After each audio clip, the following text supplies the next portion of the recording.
Hey guys, and welcome to Scientific Drinking. God knows what episode this is, but we're chugging along anyway. With all the sci-fi movies out there today, it can be easy to think of space travel as just getting the right kind of pressurized tube from one place to another.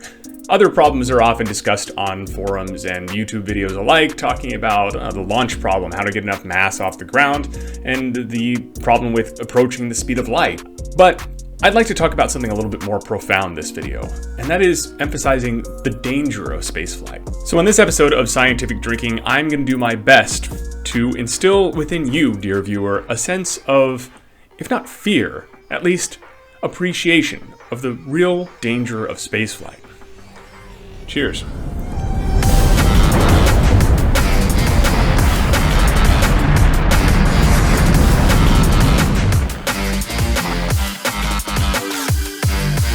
If you're a regular visitor to the channel, you're probably wondering right now, why am I drinking what appears to be some kind of weird protein shake instead of my usual pint of beer? Well, for that, my dear friends, you'll have to stick around to the next video, and I promise it'll be worth the wait.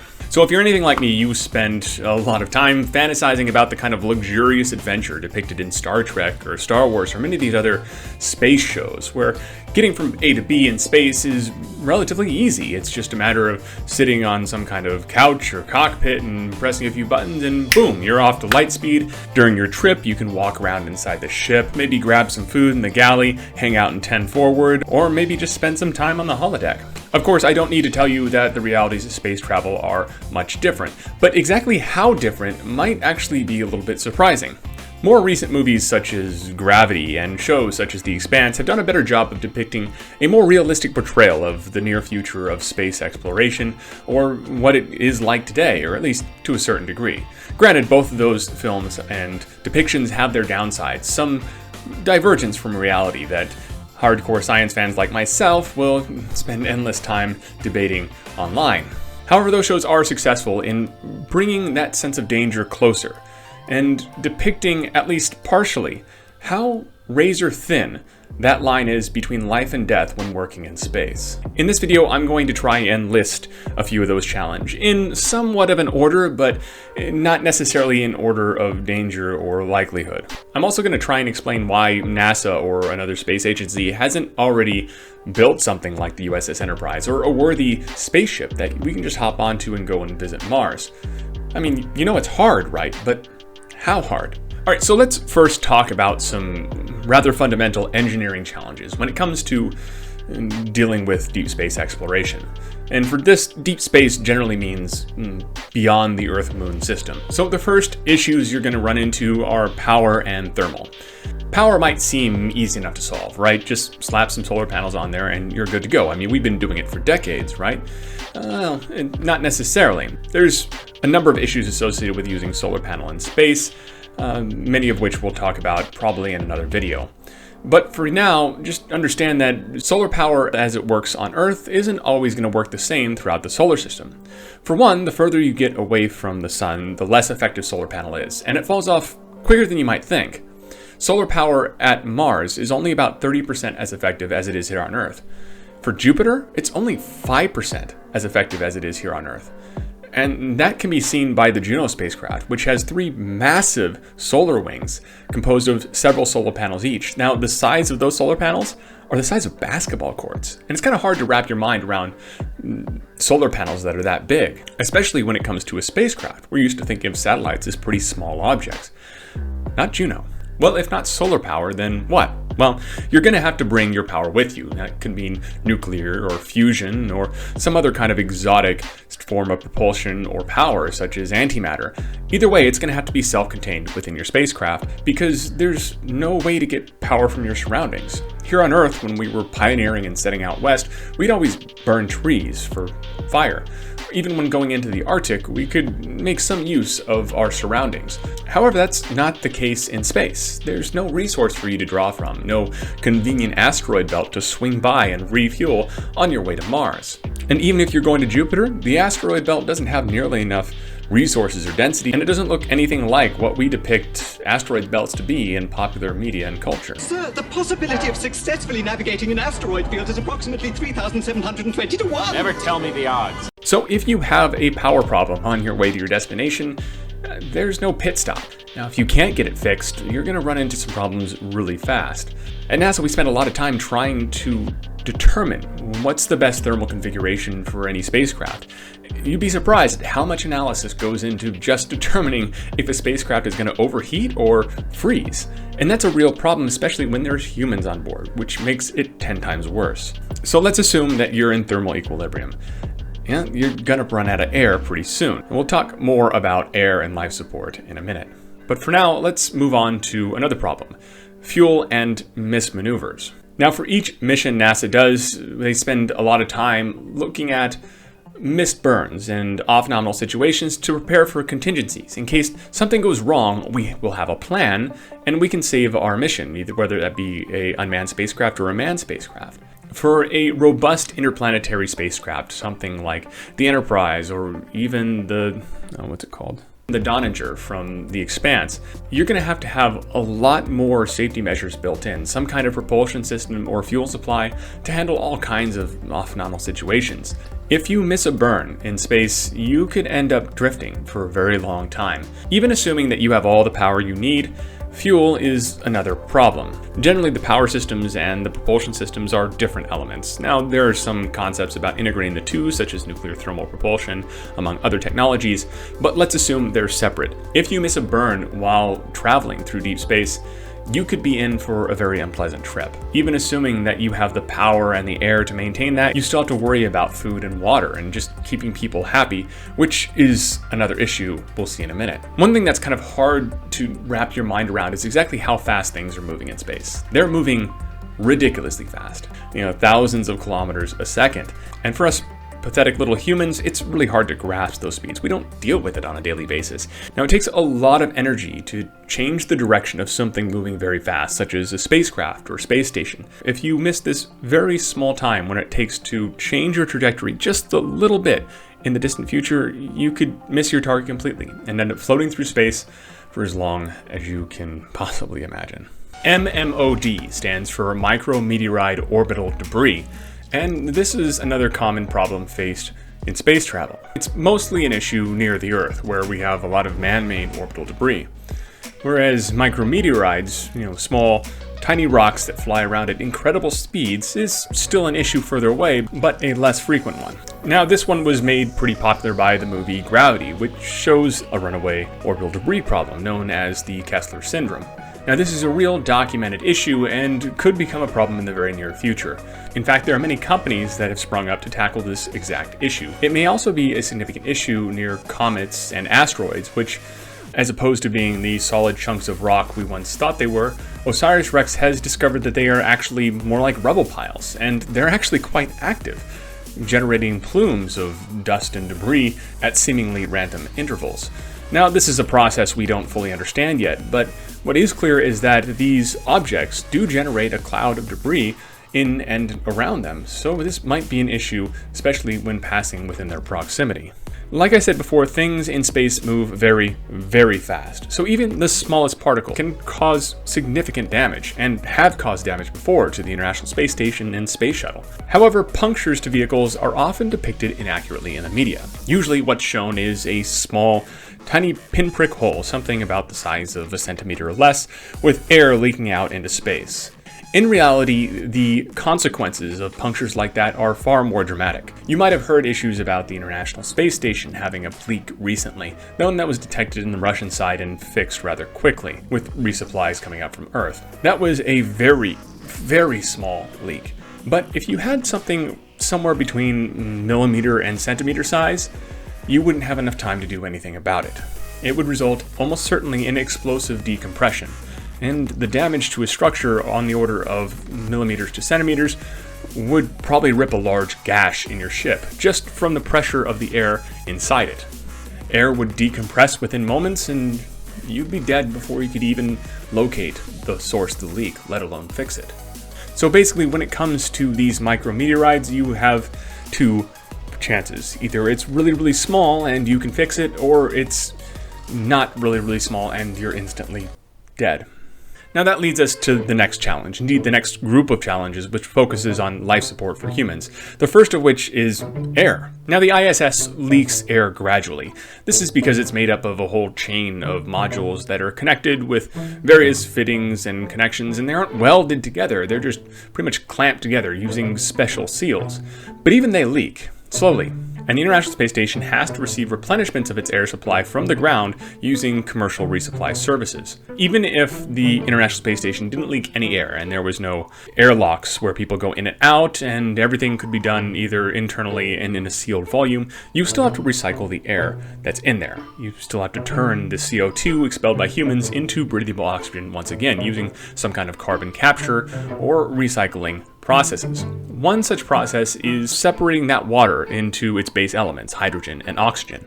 The oxygen naturally forms into O2, which is what we breathe, and the hydrogen is moved off to be used for processing, such as sugars or production of other carbohydrates.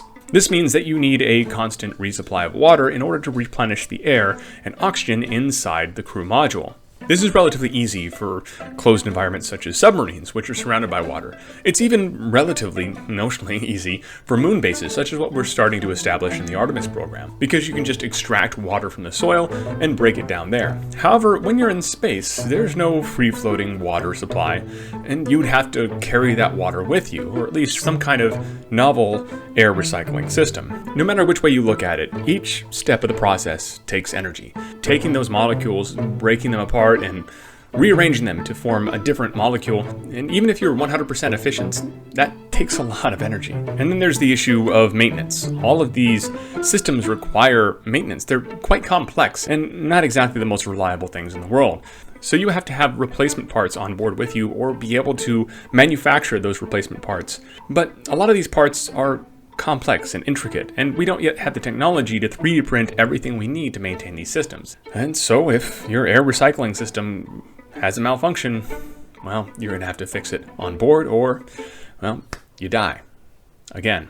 Now the next stage is food and water, and this is something we tend to go to pretty quick. When we think about deep space exploration, we kind of breeze past some of the engineering stuff and go straight to, well, how are you going to feed and water those people during those long trips? That's always the first thing people talk about when going to Mars.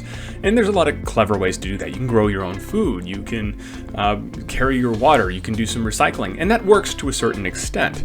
Now there are some places you can go where you can resupply or grow the food you need. However, the more time you spend in deep space and the more people are on your spacecraft, the more food you'll need. Either you're growing it or storing it. And both of those scenarios require more space. And the more space, the more weight, the more weight, the more thrust, the more thrust, the more fuel. And you can see where this is going. It just kind of snowballs. There's also a lot of nuance associated biologically with growing these foods on board.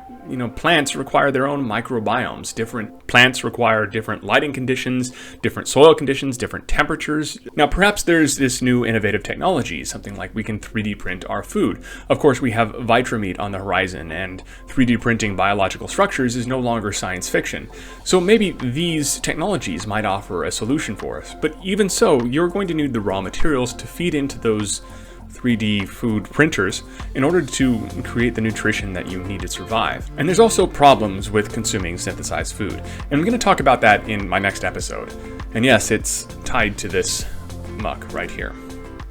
Gravity is another thing we take for granted here on Earth. Of course, it's easy to take for granted considering we're surrounded by it every day. It holds us to the Earth. It holds our beer glasses to the table. However, it's also very important to our health. And without that gravity, we could be running into some serious problems with the health of our astronauts in deep space missions. So when planning long-term deep space exploration, some kind of artificial gravity would probably be required. Today, astronauts need to exercise 1 to 2 hours every single day just to maintain enough muscle mass so that when they return to the Earth, their bones don't shatter into a million pieces, or they aren't crushed, and they don't just die of atrophy. The Expanse does pretty well, at least in the book, of illustrating some of the physiological differences that'll take place if people are born and raised in different bodies. Some of them could never return to Earth because their bodies are stretched and mutated beyond the point of being able to handle Earth gravity. Furthermore, there's a plethora of health issues that are associated with multi-year long stays in microgravity. However, we do have one instance of a twin study, Mark Kelly and Scott Kelly, where Scott Kelly spent a year on the International Space Station, and his health was able to be compared to his brother upon his return. This enabled us to get an understanding of what long-term exposure to microgravity might have on the human body, and the results are concerning. I've linked some information on that in the description below, so if you're interested in that, please check it out. But it's worth noting that we're definitely going to have to consider some form of artificial gravity for deep space exploration. For very long space missions, and assuming you've solved all the problems we've already talked about, you're still going to have to deal with the mental health of the astronauts, which isn't something that should be overlooked. The ISS is about the size of a 6-bedroom house on the inside, and you usually share that with about 3 to 10 other people if you're an astronaut. Now imagine staying in there for years on end, not being able to take a stroll outside. You can't even see the Earth outside the window, you can't see trees, you can't see sky, and all you're left with is the cold metal of your spacecraft day in and day out. Drinking the same plain water, eating the same bland food. All these factors add up, and we're going to have to take a proactive stance to address them before we send astronauts in deep space missions. And maintaining the psychological health of the astronauts ensures their ability to accomplish tasks. If their frame of mind is less than optimal, they might struggle to accomplish even basic tasks. There are many things that could help prolong the mental health of astronauts in deep space mission, things like virtual reality or medication, a good food selection, good team cohesion, a good workout routine, good sleep cycles, and even the color of the light at different times of the day could help influence the mental health of the astronauts over long periods of time. These things, however, can only do so much, and it remains to be seen what kind of psychological challenges astronauts will have to overcome in future deep space missions. And then there's the fear. I love the game Elite Dangerous, but when I strap on the VR headset and I'm sitting in my ship, which has a view of space in all directions, I can lean over and look down, and all I see is stars, or blackness, or the void. And when I do that, I feel like I can get the slightest taste of the oppressive vastness of space. The strain that must be placed on astronauts knowing every second that there is only the thinnest wall between them and the emptiness of unfathomable size. It's something we really do take for granted in sci-fi movies and games, but performing a spacewalk and gazing out at nothing is probably one of the most terrifying and awe-inspiring things that a human can do. For one moment, it's probably not bad, but imagine that being in the back of your mind every single day. On the USS Enterprise, it's easy to forget, but for the foreseeable future of space travel, there's going to be many things that remind you that you're not very far from death at any moment, and that will certainly take a psychological toll. All right, now let's talk about more fundamental challenges, things that are always going to be there. I'm talking laws of physics stuff. The first among these is radiation. I think it's pretty well understood that astronauts experience more radiation than we do here on Earth. For spacecraft designed for deep space missions, they're going to have to be able to cope with a wide range of radiation environments, whether it be in low Earth orbit or in the Van Allen belts or in Jupiter's radiation belt. Radiation shielding is usually quite heavy, and other options such as water barriers are still pretty heavy. There's no real catch-all solution for radiation shielding that we can see in the near future, so some innovative new technology is going to have to emerge to help astronauts and civilians traveling on spaceships remain safe during their trips between the stars. In the Fallout series, they have things like Rad-X, which is just a pill that you take that makes your radiation magically go away. But the reality is that there's nothing like that even close to being on the horizon. One thing The Expanse did very well is illustrate the difficulty, the challenge, and the strain placed on the human body during hard acceleration. Even accelerating at a constant 1g, it will take you 3 days to reach Mars. And it'll take you about a week to reach Jupiter. And Alpha Centauri? That'll take you over 1,000 years. Of course, we don't have a propulsion system capable of anything near that kind of sustained acceleration. So any acceleration or high G loads placed on astronauts are going to happen during a relatively short period of time. Let's say you wanted to plan a mission to Europa or maybe Titan. Well, you're probably going to have a short period of extremely high G-force using massive chemical rockets. Already, astronauts are exposed to several minutes of high G loads, talking 2 to 4 Gs during rockets' accelerations. But for really deep space missions, those burns are going to be pretty intense and sustained for many, many minutes, and the human body has its limits to how many Gs it can sustain for extended periods of time. Now, there are workarounds to this, like stasis or fluid pods or augmentation, wetware, things like that. maybe rigorous training. But even so, humans are likely in for an uncomfortable future when it comes to space travel. Now, as I've been mentioning throughout this, a lot of these problems come down to the issue of time. The time it takes to travel from one place to another in space. These distances are so inconceivably vast. Even me, having worked in the industry for several years now, find myself really trying to wrap my head around just the distance between here and the moon. I even have an infographic on my wall, and I sometimes stare at it, trying to really grasp how far that is. And it's difficult.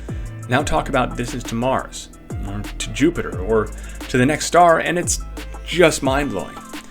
And to think about the time needed to travel those distances, that's going to be a real challenge for mankind as a whole. And if anything goes wrong during that time, as we discussed, you're out of luck. It is possible, if not likely, that we are as far today from multi-purpose spacecraft as George Washington was from looking up and seeing the ISS fly over his head. This list of challenges could notionally be solved by some kind of technology we haven't even conceived of yet. Maybe wormholes, or light-speed travel, or anything in between. But for the foreseeable future, these are very distant technologies, things that we're not going to see for our lifetimes and probably the lifetimes of our children. And in the meantime, the danger of space exploration is only at most centimeters away. Stay safe and thanks for watching. Cheers.